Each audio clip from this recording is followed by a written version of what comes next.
Good morning बच्चों। आज हम आप लोगों को पार्ट 3 भारतीय संविधान के बारे में बताएंगे कि संविधान की हमें जरूरत क्यों पड़ी और संविधान क्यों बनाया गया। जब हमारा भारत देश गुलामी की जंजीरों में जकड़ा हुआ था तो भारतीयों को भी एहसास हुआ कि हमारे भी देश का एक ऐसा संविधान होना चाहिए जो हमारे अधिकारों को दिला सके। तो लॉर्ड बर्किनहेड ने भारतीयों को सबसे पहले चुनौती दी कि अगर भारतीयों के पास बुद्धि हो तो अपना संविधान बना के दिखाएं। सर्वप्रथम 1922 में स्वराज्य विधेयक में पारित किया गया कि भारत का संविधान भारतीयों द्वारा निर्मित होना चाहिए। महात्मा गांधी ने भी 1924 में कहा भारत का संविधान होना चाहिए। सर्वप्रथम संविधान की अनुमति कब दी गई? संविधान की अनुमति 1942 में जब क्रिप्स मिशन भारत आया तो संविधान बनाने की अनुमति दी गई। संविधान निर्माण कैबिनेट मिशन योजना के अंतर्गत हुआ। संविधान निर्माण के सदस्यों की संख्या 389 थी, जिसमें 292 ब्रिटिश सदस्य थे, 93 देसी रियासत के थे और अन्य कई सदस्य थे। तो 9 दिसंबर 1946 को सर्वप्रथम संविधान सभा की बैठक हुई। इस बैठक की अध्यक्षता किसने की? डॉक्टर सच्चिदानंद सिन्हा ने। और फिर 11 दिसंबर 1946 को संविधान सभा की स्थायी अध्यक्ष चुने गए डॉक्टर राजेंद्र प्रसाद। 13 दिसंबर 1946 को पंडित जवाहरलाल नेहरू ने उद्देश्य प्रस्ताव पारित किया कि हमें संविधान निर्माण की क्यों जरूरत पड़ी। तो संविधान बनने में हमें 2 वर्ष 11 माह 18 दिन का समय लगा। इसमें पैसा भी बहुत खर्च हुआ, 63,96,729 रुपया खर्च हुआ। हमारा संविधान क्योंकि बहुत बड़ा और विशाल है, हमारे संविधान की अधिकांश स्रोत ब्रिटिश संविधान जो 1935 का एक्ट था उसमें अधिकांश बातें ली गई और बहुत सारी ऐसी बातें हैं जैसे मूल अधिकार, मूल कर्तव्य, नीति निर्देशक तथ्य। मूल अधिकार कहाँ के संविधान से लिया गया? मूल अधिकार अमेरिका के संविधान से लिया गया। नीति निर्देशक तथ्य कहाँ से लिया गया? नीति निर्देशक तथ्य आयरलैंड के संविधान से लिया गया।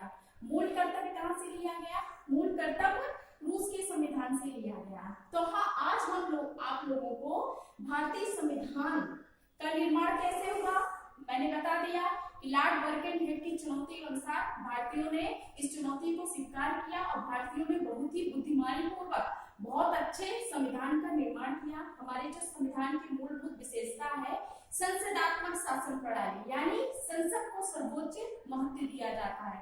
संसद कोई भी कानून बना सकती है। सरकार के 3 अंग हैं, व्यवस्थापिका, कार्यपालिका और न्यायपालिका। तो व्यवस्थापिका कानून बनाती है, कार्यपालिका कानूनों को लागू करती है और न्यायपालिका कानूनों का उल्लंघन करने वालों को दंड देती है। पहला भारतीय संविधान की पहली विशेषता है विशाल तथा व्यापक प्रलेप। तो हमारा संविधान क्या है? बहुत ही विशाल है। जब हमारा संविधान का निर्माण हुआ था तो उसमें 8 अनुसूची थी, 395 अनुच्छेद थे। अब क्या है? अब इसमें 12 अनुसूची हो गई, मतलब 8 अनुसूची के बाद 4 अनुसूची इसमें बाद में जोड़ दी गई। अब दूसरी विशेषता क्या है? भारतीय द्वारा निर्मित संविधान है। हमारा जो भारत का संविधान है, भारतीयों ने अपनी बुद्धिमानी से बहुत ही अच्छे संविधान का निर्माण किया है। तीसरी विशेषता क्या है? मूल अधिकार। तो हमारे संविधान में मूल अधिकार की व्यवस्था की गई है। मूल अधिकारों की संख्या कितनी है? 6। समानता का अधिकार, स्वतंत्रता का अधिकार, शोषण के विरुद्ध अधिकार, धार्मिक स्वतंत्रता का अधिकार, संस्कृति एवं शिक्षा संबंधी अधिकार और संवैधानिक उपचारों का अधिकार। तो मूल अधिकार का संविधान अमेरिका के संविधान से लिया गया है। अगर हमारे देश में मूल अधिकार ना होता, ना तो हमें कोई अधिकार मिल पाते, ना तो हम अपने कर्तव्यों का भलीभांति निर्वहन कर पाते। तो समानता का अधिकार अनुच्छेद 14 से लेकर 18 तक समानता का अधिकार का वर्णन है। मतलब विधि की समझ क्षमता, मतलब कानून की समझ कोई भी व्यक्ति हो उसके साथ कोई भी मतभेद नहीं किया जाएगा। धर्म, मूल, वंश, जाति, लिंग के आधार पर किसी के साथ कोई भेदभाव नहीं किया जाएगा। अनुच्छेद 17 के अंतर्गत अस्पृश्यता का उन्मूलन कर दिया गया।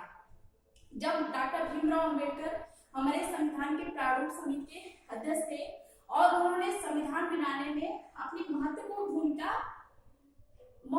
भूमिका निभाई थी, तो उन्होंने सबसे पहले इस बात पर जोर दिया था कि हम ऐसा संविधान बनाएं जिसमें सभी कोई भी भेदभाव की नीति ना हो और समाज हमारा ऊंचाइयों तक छू सके। तो अस्पृश्यता को उन्मूलन किया गया अनुच्छेद 17 के अंतर्गत। अनुच्छेद 18 के अंतर्गत उपाधियों का अंत किया गया, मतलब सैनिक और शिक्षा संबंधी उपाधि के अंतर्गत कोई भी उपाधि भारतीयों को नहीं दी जाएगी। तो आप लोगों ने समझ लिया, मूल अधिकार अमेरिका के संविधान से लिया गया है और अनुच्छेद 14 से लेकर अनुच्छेद 18 तक मूल अधिकारों का वर्णन है। अब है स्वतंत्रता का अधिकार। तो स्वतंत्रता का अधिकार विधि की समानता, धर्म एवं मूलवान जाति लिंग के आधार पर, प्रेस की स्वतंत्रता, व्यवसाय की स्वतंत्रता, भ्रमण की स्वतंत्रता, आवास की स्वतंत्रता, मतलब हम कहीं भी किसी भी रूप में स्वतंत्र हैं, लेकिन हमें ऐसी स्वतंत्रता का प्रयोग करना है कि दूसरे की मर्यादा का उल्लंघन ना हो, दूसरे की कोई हानि ना हो। लेकिन जब राष्ट्रीय आपातकाल की घोषणा होती है तो सारे ये जो अनुच्छेद 19 में सारे मूल अधिकार है सब स्थगित हो जाते हैं, लेकिन अनुच्छेद 20 और अनुच्छेद 21 ये दो ऐसे मूल अधिकार हैं कि स्थगित नहीं होते। अब है शोषण के विरुद्ध अधिकार। अनुच्छेद 23 और 24 के अंतर्गत शोषण के विरुद्ध अधिकार के अंतर्गत है कि मनुष्यों के क्रय विक्रय पर रोक और किसी भी 6 से 14 वर्ष तक के बच्चों से कोई भी काम नहीं लिया जाएगा।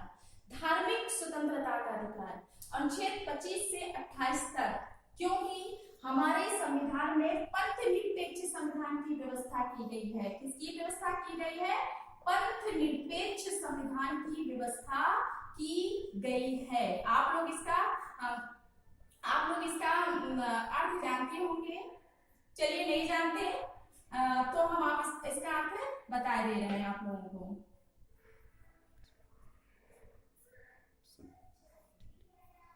पंथ निरपेक्ष संविधान के अंतर्गत है कि व्यक्ति किसी भी धर्म का हो, किसी भी व्यक्ति को अपने धर्म को मानने की स्वतंत्रता है। राज उस पर कोई भी धर्म आरोपित नहीं कर सकता, ना तो उसको मजबूरन किसी भी धर्म पर कर्म दे सकता है। मतलब सभी धर्म को सम्मान की दृष्टि से देखा जाएगा। सभी व्यक्ति अपने धर्म को मानने के लिए स्वतंत्र हैं। अनुच्छेद 29 से 30 तक संस्कृति और शिक्षा संबंधी अधिकार। इसके अंतर्गत ये तात्पर्य है कि जो अल्पसंख्यक समुदाय है उनको अपनी संस्कृति और शिक्षा बनाए रखने का अधिकार है। अब तीसरा चौथा है संवैधानिक उपचारों का अधिकार, क्योंकि संवैधानिक उपचारों का अधिकार बहुत ही महत्वपूर्ण अधिकार है।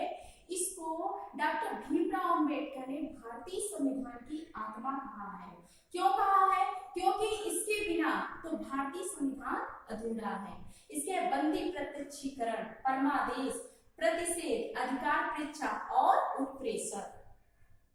तो बंदी प्रत्यक्षीकरण व्यक्ति इसका तात्पर्य यह है कि अगर कोई व्यक्ति बंदी बनाया जाता है कि 24 घंटे के अंदर उसको ये बताया जाएगा कि आपको किस कारण से बंदी बनाया गया है और आपको छूट भी, मतलब जो मुजरिम है उसको छूट भी दी जाएगी अपने पसंद का वकील करने का और न्यायाधीश के सामने उपस्थित हो सकता है। परमादेश जो अपने उच्चतम और उच्च न्यायालय है, अगर कोई व्यक्ति अपने काम का सही ढंग से पालन नहीं कर सकता तो उसको आदेश करता है। प्रतिषेध और उत्प्रेषण ये दोनों अधिकार उच्चतम और उच्च न्यायालय से संबंधित है। अधिकार परीक्षा, अगर कोई व्यक्ति अवैधानिक रूप से कोई पद प्राप्त करता है उसके खिलाफ कार्रवाई की जाती है। तो आप लोगों ने समझा संवैधानिक उपचारों के अंतर्गत बंदी प्रत्यक्षीकरण, परमादेश, प्रतिषेध, अधिकार परीक्षा और उत्प्रेषण। उत्प्रेषण जो है इस बात का अधिकार देता है कि इसके अंतर्गत जो उच्च न्यायालय है अपने सभी न्यायालयों को आदेश देता है कि आपके अंतर्गत ये काम नहीं है तो आप उसको उच्च न्यायालय को आगे बढ़ा दें। अब है मूल कर्तव्य। मूल कर्तव्य कहां से लिया गया है? मूल कर्तव्य रूस के संविधान से लिया गया है। स्वर्ण सिंह समिति क्यों बनाई गई थी? भारत के नागरिकों का ऐसा कर्तव्य हो, अगर भारत का संविधान हमें अधिकार देता है, तो भारत के नागरिकों का भी ऐसा कर्तव्य बनाया जाए कि भारत देश एक अच्छा देश, एक सुंदर देश बने। जब नागरिक अपने अधिकारों का पालन करता है तो उसको भी अपने कर्तव्यों का पालन करना पड़ेगा, क्योंकि अधिकार और कर्तव्य एक दूसरे के पूरक हैं। जब हमारे अधिकारों को हानि पहुंचती है तो हम न्यायालय की शरण में जाते हैं, लेकिन जब हम किसी कर्तव्य का पालन नहीं करते और हमारे खिलाफ कोई कार्रवाई करता है तो हमें बुरा लगता है, लेकिन हमें जो भी मूल कर्तव्य दिए गए हैं हमें उसका पालन करना है। संविधान का पालन करें और उसके आदर्शों, संस्थाओं, राष्ट्रध्वज और राष्ट्रगान का आदर करें।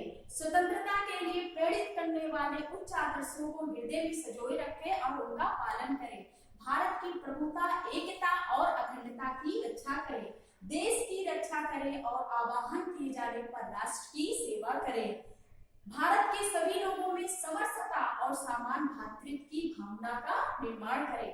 प्राकृतिक पर्यावरण की रक्षा करें और ऐसी प्रथाओं का त्याग करें जो स्त्रियों के सम्मान के विरुद्ध हो।